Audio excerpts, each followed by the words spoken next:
Hi everyone. ನೀವಿನ್ನೂ ಈ Indian detail form YouTube channel subscribe ಮಾಡಿಲ್ಲ, ಸಬ್ಸ್ಕ್ರೈಬ್ ಮಾಡಿ, ಬೆಲ್ ಐಕನ್ನ ಪ್ರೆಸ್ ಮಾಡಿ. ಇವತ್ತಿನ ಟಾಪಿಕ್ ಬಂದುಬಿಟ್ಟು COFS 29 COFS 31 ಬಗ್ಗೆ ಒಂದು ಮಾಹಿತಿನ ಕೊಡ್ತಾ ಇದ್ದೀವಿ. ಇದು ನೀವು 2 ರಿಂದ 2.5 ಅಡಿ ಅಂತರದಲ್ಲಿ ನಾಟಿ ಮಾಡಬೇಕು. ಮತ್ತು ಡ್ರಿಪ್ ಮೂಲಕ ನೀವು ನೀರನ್ನು ಹಾಯಿಸಿದಲ್ಲಿ ತುಂಬಾ ಅನುಕೂಲ ಅಂತಲೇ ಹೇಳ್ಬೋದು.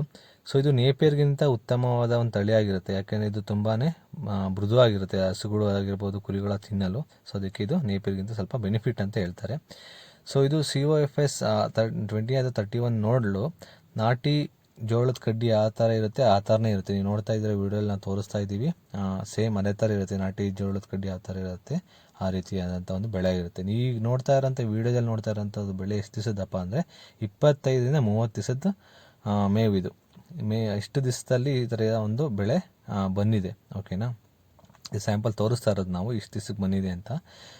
ಓಕೆನಾ, ಇದು ಮೇವಿನ ಸಮಸ್ಯೆ ಯಾರಿಗಿದೆ ಅದನ್ನು ಹೋಗ್ಲಾಡಿಸಲು ಉತ್ತಮ ಪರಿಹಾರ ಅಂತ ಹೇಳ್ಬೋದು. ನೀವು ಇದನ್ನ ಸ್ಟೆಮ್ ಕೂಡ ನೋಡ್ಬೋದು ಯಾವ ರೀತಿ ಇದೆ ಅಂತ. ನೋಡಿ, ಕಡ್ಡಿ ತುಂಬಾ ಮೃದು ಇದೆ ಮತ್ತು ಸಣ್ಣ ಇದೆ. ಓಕೆನಾ, ಹಸುಗಳು ತಿನ್ನೋಕ್ಕೆ ಈಸಿಯಾಗಿ ಅವಕ್ಕೆ ಅನುಕೂಲ ಆಗುತ್ತೆ. ಇದು ಹಸುಗಳಾಗಿರ್ಬೋದು, ಎಮ್ಮೆ ಆಗಿರ್ಬೋದು, ಆಡು ಅಥವಾ ಕುರಿಗಳಾಗಿರ್ಬೋದು ತುಂಬಾ ಇಷ್ಟಪಟ್ಟು ತಿಂತವೆ. ಯಾಕೆಂದರೆ ಇದು ತಿನ್ಬೇಕಾದ್ರೆ ಯಾವುದೇ ಒಂದು ಸಮಸ್ಯೆನ ಅವಕ್ಕೆ ಉಂಟು ಮಾಡೋದಿಲ್ಲ. ಇದು ಉತ್ತಮ ಪೋಷಕಾಂಶಗಳನ್ನು ಕೂಡ ಹೊಂದಿದೆ. ಇದು ನೆಕ್ಸ್ಟ್ ದೊಡ್ಡ ಬೆನಿಫಿಟ್ ಏನಪ್ಪ ಅಂದರೆ, ನೀವು ಪದೇ ಪದೇ ಬೀಜ ಬಿತ್ತನೆ ಮಾಡಿ ಕಟಾವು ಮಾಡೋ ಅವಶ್ಯಕತೆ ಇರಲ್ಲ. ನೀವು ಇದೊಂದು ಸಲ ಹಾಕಿದ್ರೆ ಸುಮಾರು 8 ಬಾರಿ ಇದನ್ನು ನೀವು ಕಟಾವು ಮಾಡ್ಕೋಬೋದು.